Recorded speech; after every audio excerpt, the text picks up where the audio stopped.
Hello बच्चों, English पाठशाला में आप सभी का स्वागत है। आज मैं प्रारंभिक शिक्षा पूर्णता परीक्षा कक्षा 8 के बच्चों के लिए प्रोनाउन आपको इसमें एक्सप्लेन करने वाली हूँ। प्रोनाउन मैं आपको बता चुकी हूँ, है ना, नाउन। और अब इसके बाद सेकंड नंबर पे है प्रोनाउन, है ना। ये पार्ट ऑफ स्पीच का ही एक पार्ट है प्रोनाउन आपका। अब इसमें देखिए प्रोनाउन का मतलब क्या होता है ना। जैसे हमने नाउन का मतलब देखा था, नाउन का अर्थ क्या बताया था मैंने आपको, नेमिंग वर्ड्स, है ना। तो नाउन के स्थान पे जो उपयोग में लाएंगे उसको क्या कहेंगे, प्रोनाउन। वैसे भी हमें देखा जाए तो इसके नाम से स्पष्ट है, प्रोनाउन, प्रो फॉर नाउन्स, है ना। नाउन्स के लिए जो यूज में आते हैं वो क्या कहलाते हैं, प्रोनाउन। नाउन के स्थान पे जो यूज करेंगे उसको क्या कहेंगे, प्रोनाउंस। इसकी डेफिनेशन देखी जाए, pronouns are words that used in place of noun. Noun के स्थान पे जो वर्ड्स यूज किए जाते हैं वो प्रोनाउन कहलाते हैं।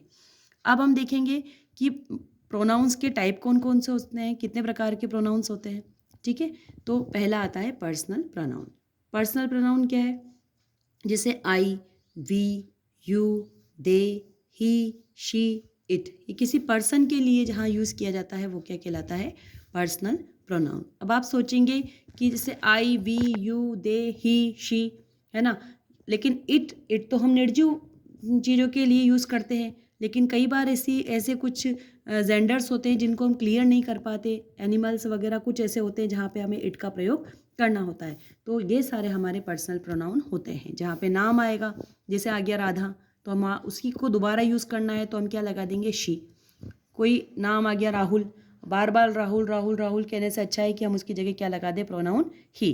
तो इसलिए प्रोनाउंस का यूज़ किया जाता है। सेकंड आप देखेंगे इंटेरोगेटिव प्रोनाउन। इंटेरोगेटिव प्रोनाउन में क्या है, who, whom, which, what, whatever, whomever, whoever, whichever। इन शब्दों का जो प्रयोग हम करते हैं वो इंटेरोगेटिव प्रोनाउन में करते हैं। तीसरा आता है आपका डेमोन्स्ट्रेटिव प्रोनाउन। क्या होता है ये, दिस, दैट, दीज, दोज, सच, है ना। जैसे हमारे कोई बिल्कुल पास में कोई चीज़ है, हमने कह दिया है कि दिस इज़ अ टेबल। दूर कोई चीज़ है तो हम क्या कहेंगे, दैट इज़ अ बुक, है ना। और वही अगर प्लूरल में यूज़ करना है तो दीज और दोज का इस्तेमाल करते हैं। इसके बाद नेक्स्ट देखेंगे हम रिफ्लेक्सिव प्रोनाउन। रिफ्लेक्सिव प्रोनाउन में क्या है, जैसे myself, himself, herself, yourself, themself, ourself, itself. तो आपको सीधा सीधा देखना है कि रिफ्लेक्सिव प्रोनाउन कहाँ यूज़ होगा। जहाँ पे आप देख लीजिए इसमें माई सेल्फ, आई डू, मैंने यहाँ पे बताया आई हर्ट माई सेल्फ, एग्जाम्पल दे रखा है ना। आई हर्ट माई सेल्फ, मैंने अपने आप को चोट पहुँचा ली। I do this work myself, मैंने अपने आप ये काम कर लिया। अपने आप कोई काम जहाँ यूज़ होगा हम यहाँ पे रिफ्लेक्सिव प्रोनाउन का यूज़ करेंगे। रिलेटिव प्रोनाउन ये कनेक्ट करता है एक क्लॉज को या फ्रेज को, कनेक्टेड का काम, एक तरह से संयोजक का काम करता है रिलेटिव प्रोनाउन। जिसमें आता है whom, who, which, whichever, whomever, that, etc। Next आता है इनडेफिनेट प्रोनाउन, जिसका कुछ पता नहीं है, अनिश्चित जिसको कहते हैं, जैसे all, another, any, anyone, anything, each, everybody, everything, few, many, nobody, none, several, some, somebody, etcetera. तो ये ऐसे प्रोनाउन हैं जो इनडेफिनेट है, जिनका कुछ पता नहीं है। अब नेक्स्ट आता है एम्फेटिक प्रोनाउन। ईएस में भी myself, yourself, himself, yourself, ourself, ये यूज़ होते हैं रिफ्लेक्सिव प्रोनाउन की तरह, लेकिन इनमें एक बहुत बड़ा अंतर है। एम्फेटिक प्रोनाउन में और रिफ्लेक्सिव प्रोनाउन में क्या अंतर है कि एम्फेटिक प्रोनाउन में देखेंगे आप, शी, हर सेल्फ, सब्जेक्ट के बाद में एम्फेटिक, सब्जेक्ट पे जोड़ देने के लिए यहीं पे इसको सब्जेक्ट के साथ में ही लगाया जाता है। तो ये क्या होता है, एम्फेटिक प्रोनाउन।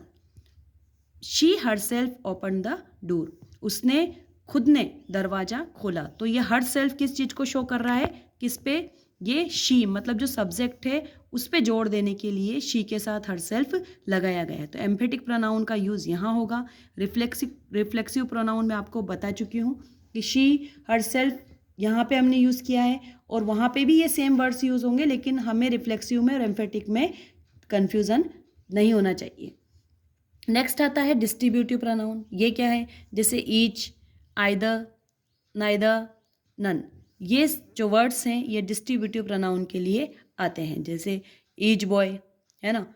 तो इन चीज़ों के लिए यहाँ पे क्या है, डिस्ट्रीब्यूटिव प्रोनाउन का यूज़ होगा। और लास्ट आता है पॉसेसिव प्रोनाउन। जैसे अधिकारवश हम कोई बात कहते हैं, my, mine, hers, yours, ours etcetera, इन चीज़ों का जो आधिकारिक रूप में जो प्रयोग किया जाता है वह सब पजेसिव प्रोनाउन में आएगा। अब देखिए आप पजेसिव प्रोनाउन में इसका एक एग्जाम्पल है। मैंने आपको बताया था कि ये अधिकार सूचक वर्ड्स इसमें आते हैं, my, mine, hers, yours, ours etcetera.